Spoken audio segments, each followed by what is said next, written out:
I wonder. So okay, you should probably sit here and I should sit there. Okay. Just because, like, look at, I'm like way bigger than you, so it's gonna look like I'm gonna take up a lot of space, and then there's gonna be Abhi. My space. You know what I mean? Yeah. What do you think about this? Yeah. Satsang. Satsang. Okay. All right. Cool. Is it hot? So we are here with Chris DeSanti, my really good friend, and he's transformed thousands of lives. Thousands or millions? Should we say just thousands for now? Yeah. Let's stick with that. Let's stick with thousands. Thousands of lives. He's been a transformational coach, and you've been teaching Course in Miracles. Is it Course in Miracles? It's a Course in Miracles. A Course in Miracles. Yeah, I've been doing satsang style classes. I mean, you know, from India, really from my teachers. Yeah. I did that before I was a transformational trainer, coach, you know, working with large groups of people. Yeah. Would you consider yourself more Indian than me? What are these two idiots doing? So, you know, that's a good question because I think I definitely was my last life. When I went there, it's interesting. When I went to India, it felt like home. It was weird. It had that sense of I loved it. You know? Yeah. I love India. That same feeling I had when I came to America. Must have been American past life. Yeah, we swapped. We swapped. Yeah. So he's been teaching A Course in Miracles to thousands of people, and it's been a transformational force in our community, not just here in Fort Lauderdale, but all over US. Yeah, it's great to be with you as always. You know? Yeah. So if you have to summarize A Course in Miracles, how would you summarize that for our audience? Yeah, it's a channeled work, which makes it a little weird for people because when you think channeled, you know, although nowadays that seems to be out more and more, but as a channeled work, what makes it such an interesting body of work is the people who actually scribed it were on the board of psychology at Columbia University, which it's not like someone that said, you know, I'm channeling at my house, let me just write some things down. Yeah. You know, they were working with a lot of people, and they felt like they were, as psychologists, Freudian psychologists at Columbia in the 60s and 70s, as they were working with people, they felt like themselves, they needed help. Like they weren't okay. Got it. You know, they felt like there's got to be another way. And what Helen Schuckman, who the scribe of the course is, felt that this is the other way. So the teaching is really a path, I want to say back to God. You know, like there's many traditions out there, obviously in India, you know, bhakti and jnana and all these different, really a back to ourself and how do we transcend the suffering of the world. And the course is its own way back, really. And the approach that it takes is through forgiveness. It's really, in many ways, you could consider spiritual psychotherapy. But when I say psychotherapy, not like sitting down. It's really a teaching of a Christ consciousness. It uses some type of terms that could be construed as religious or taken to be religious for some people, but it's not. It's really non-dualistic, actually. So when I first came to the course, coming from India, Advaita Vedanta, and all these different teachings, it actually was very easy for me because it said a lot of the same things. So I would say it's a teaching bringing people back to God within themselves, finding their true nature. Forgiveness is the path.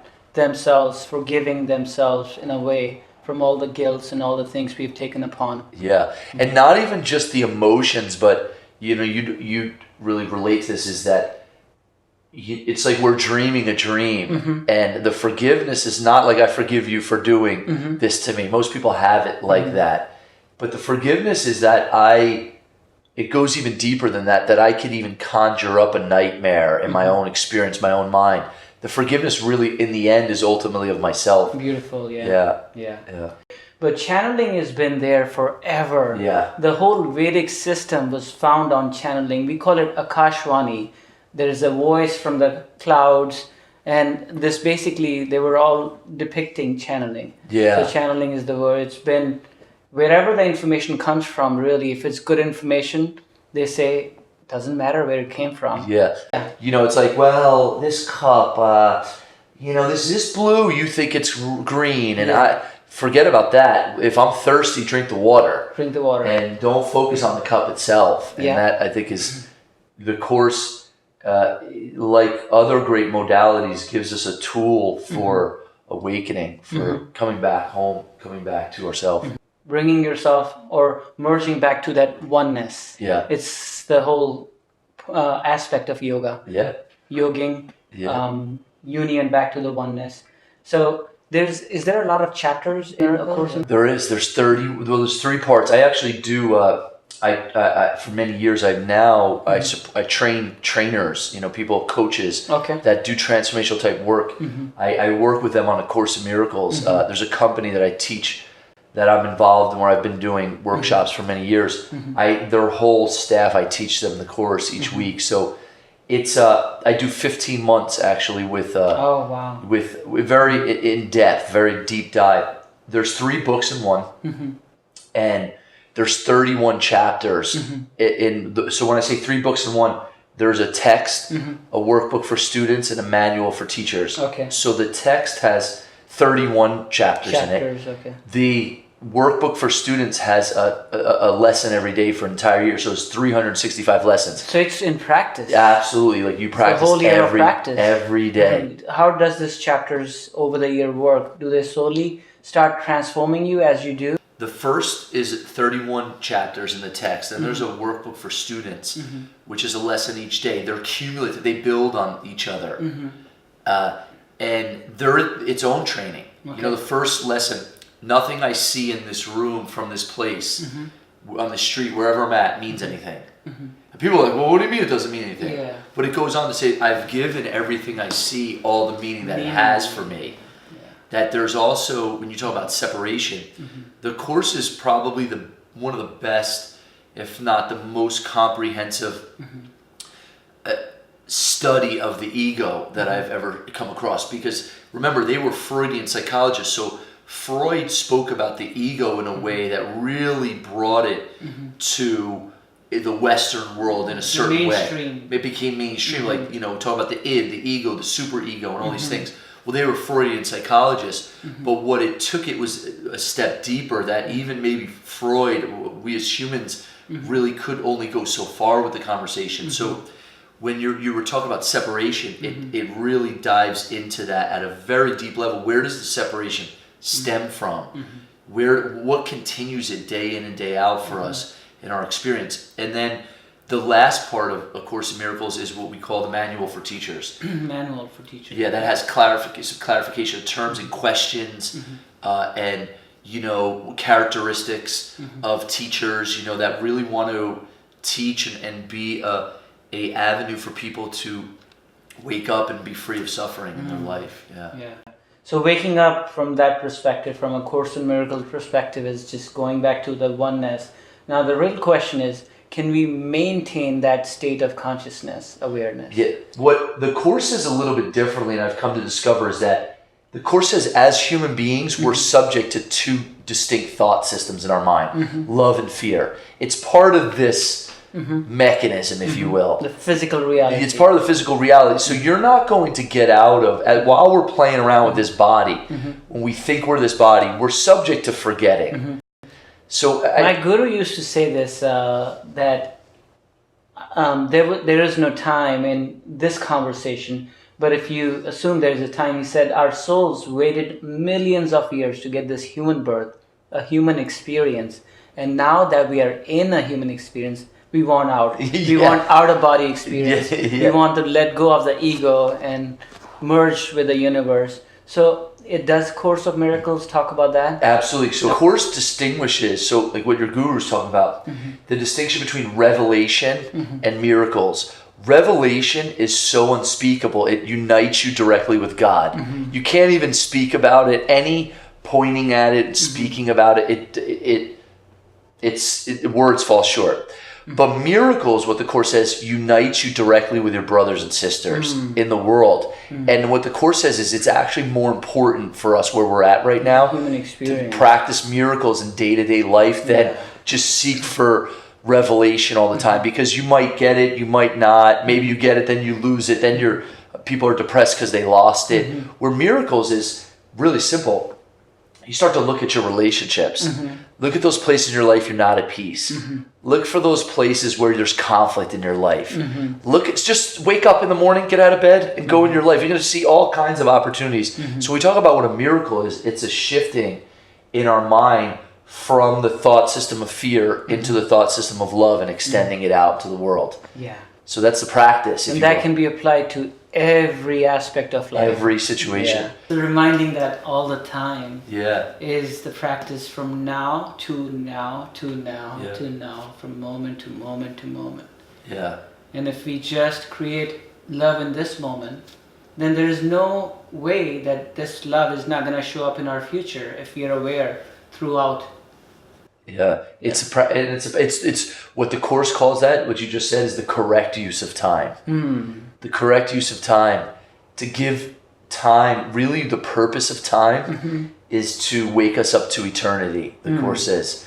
So it's used in our day to day to start to use time constructively, because everything in our life, in the Course, it says that everything could be used in service of the spirit or in service of the ego.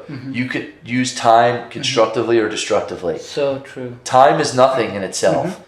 Even Einstein discovered it. Time's an illusion. Yeah, it's a construct. It's a construct. To function in the society. Yeah, so you could use it constructively, destructively. The body is really like a feedback mechanism, a teaching device. It can be used constructively or destructively. Money isn't good or bad, it's nothing. It can be used constructively or destructively. And so is social media. Absolutely. It's a tool. Yeah. How you use it is how wise you are. Yeah. And that's the miracle process, if you will. And it's a daunting, it's the book's this thick. Okay. It's a lifelong study. I've been facilitating every week for almost 13 years probably. And I love it. And, and for me, it resonated a lot with my teachers in India, people I'd learned from, or, like the teachings of Ramana Maharshi, Nisargadatta Maharaj, these non-dualistic teachers from India. They said a lot of similar Very things. Similar. And I'm just like, when I listen to what you have to say about certain topic, it's like, wow. The truth is universal. Yeah. And it's just we are expressing it in different languages in different ways. And it's coming through different people. So it takes on their expression. Yeah. And the Course actually says some of the greatest students of the Course never studied it. They just learn forgiveness. They learn, because wherever I attack or judge creation, I can't escape that attack myself. And because you feel it. Like if I'm in a relationship with you and I want to attack you, I feel that attack within myself. Of course. So it diminishes me as well. Yeah. Where there's a lot that the Course goes in and talks about that, is that forgiveness is I'd only offer love. Now, and that ties into the karma philosophy. Yeah. When the way we, Western philosophy, look at the karma as a cause and effect, that I will get bad for something I've done bad in future. If I do bad in now, I'll get bad in future. But no, it's already happening in this moment. You're already messing up your belief system. There's guilt coming in. There's all kinds of things coming in which are going to prevent you to express yourself in the best way possible. That's the karma in action right now. Yeah, it's fascinating because when you talk about karma, cause and effect, I can't attack you in my mind and escape it myself. It giving and receiving occur together. So if I give you love, I receive it. Yeah. If I give you anger, attack, then I receive that. Now, a lot of people make the mistake of thinking, well, loving everyone means no boundaries, or I need to spend Sunday dinner with everyone or have them over my house. And the Course talks about it's not in form. It's in the content of your mind. It's how you view everyone with your heart. And everyone is really a creation of the Creator, of Source. Yeah. So to attack any part of creation is also to attack myself. Yeah. Yeah, beautiful. Let's go into the more practice aspect of Course of Miracles. I know you have 31 lessons or chapters. Well, there's 365 lessons, 31 chapters, 365 lessons. So you practice it. It's almost like Jnana Yoga, the intellect yoga. From yoga's perspective, there's Kundalini energy, and you can actually practice with your breath. You can the whole aspect of human being is defined where you have the energy rising through the lower chakras to the higher expressions of who we are, from the ego to the oneness. So is there any practices, physical practices, which... In some ways it combines jnana and bhakti, because there is very specific practices where maybe there's a lesson on forgiveness, and you'll pick someone in your life that you already know who it is. The course will say, like, the one you don't really like, they annoy you. Yeah. It might be someone on TV. Yeah. It could be a politician. It could be whoever it is, and it's a suitable subject, and the course will take you through, like, so I want you start to look at, and it'll take you through a forgiveness process with them. There's also devotional aspects where maybe giving your day over to God, to spirit. So in that way, it starts at very base chakra type. And as the lessons go on throughout the year, it moves up to where you're finally have worked through a lot of that stuff of conflict, of maybe with certain people yourself, certain situations, like whatever Especially situation. In relationship. Absolutely. Yeah. The sentence, relationship is basically your own reflection. But when you put that into test, and when you have to show compassion and love for people you don't like because you intellectually know that they are reflecting a part of you cannot accept about yourself. Yeah. It's interesting when you talk about your own projections. Actually, there's a line in the course that says projection makes perception. So what we see outside of us is a result of our picture from within that we project out. So analogy I use in my book is that think about you're sleeping, and this analogy comes from India. That's where and you're dreaming, maybe a tiger's chasing you. Yeah. And then you wake up in a puddle of sweat. Your heart's racing. Yeah. The thing is, who dreamt up the tiger? I did. Yeah. So what I had to have done, and the course says this, is that I must have dreamt up the tiger, and I also dreamt up the danger, and I dreamt the tiger running after me, and I dreamt the dream, and I forgot that I dreamt it up. Yeah. So it gave it reality in that moment. Forgetfulness. There's an ignorance, avidya, right? Avidya, yeah. So the ignorance. So the course says, when you wake up, you don't ascribe reality to that dream. It's like getting robbed in my dream. When I wake up, do I call the police? That wouldn't make any sense. Yeah.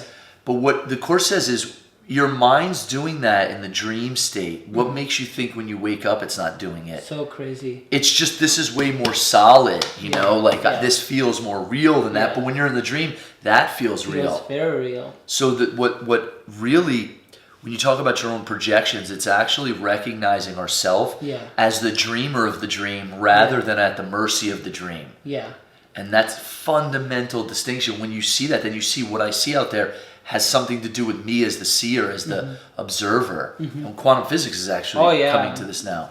The way it was described in Veda a long time ago was that we are not the perceivers of reality, but almost projectors. Yeah. Seems like we're watching the movie right now, but the movie's been produced long time ago. So do we have a free will? Yeah. It's a great question, because this conversation of free will and determinism has been debated in India also too. People, well, which is it? Do we have free will? Determine? And I'd say this, and what the course talks about. Yeah. In many ways, it's both.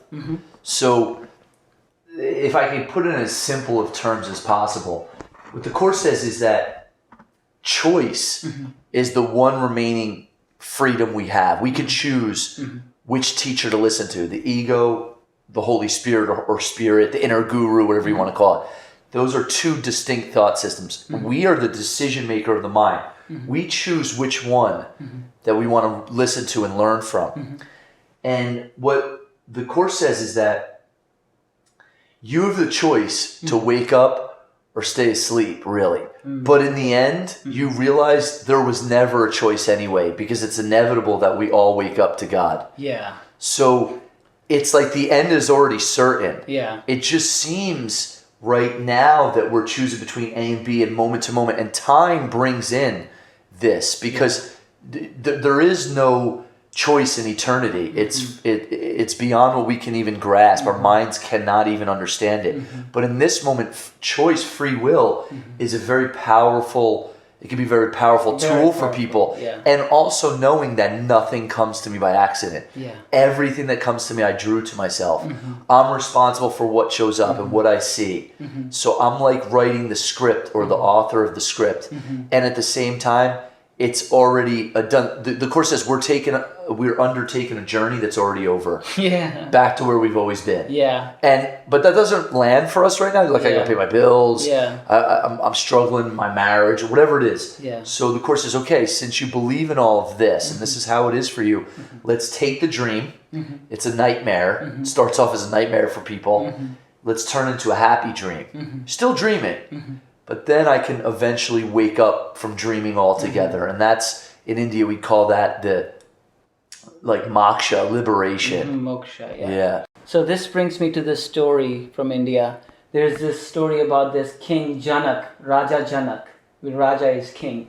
So this Janak Raja was woken up by his advisor that, hey, there's a neighboring country attacking your village. And this guy gets up, he's so raged, he sees his heartbeat and he has a heart attack almost. And then he wakes up. In his dream, he thought somebody attacked him and an advisor came. So when he woke up, this event was so dramatic on his consciousness that he started asking, he just got stuck with these two words, ye sach, ya wo sach. Is this true or that which I experienced is true? So he kept saying that for 2-3 days and people thought he was crazy. So his advisor put together all the very, very smart people around to fix it. And he kept saying in front of everybody, ye sach, ye wo sach. Was that what I dreamt was true or now is truth? And then a person comes in, he says, na wo sach, na ye sach. Neither that was true, nor this is true. What's true is you. Yeah. The awareness which had the dream, the awareness which is having this moment. Which might as well be a dream. Yeah. And then we recognize we're dreaming the dream, and that forgiveness is recognizing I'm dreaming the dream, that I'm making it up, so then I can start to use life to extend love and heal and bless and use relationships and all these things for that awakening, if you will. Beautiful. So I really want to thank you, Chris, for reaching out, just making yourself available to our audience and whoever gets to listen to this conversation. And let's continue bringing positive vibes in the world and changing people's life, transforming people's life one at a time. Also, too, check out my book if you get a chance. It's on Amazon. It's called Urban Mystic, Ancient Wisdom from a Modern Day Seeker. You know, Abhi beautiful book. As close friends. I'm from New Jersey, a little different world than Abhi came from. And it's interesting, I went to India, Abhi came here. And when I say urban mystic, I grew up outside a little city and really ancient wisdom from a modern day seeker. It's very simple. I put, my words, things we're talking about. And I actually have a chapter in the book called Dreamer of the Dream. Dreamer of the Dream. And you can get it on Amazon. Yeah. I'm going to put a link in the description, so please check it out. It's great. It's gonna impact, it's going to have you think about things you have never thought about. And we love reviews too. So, yeah. Great. Thank you for having me. And it's been really great. Thank you, everyone. Until next time. Woo! That was great.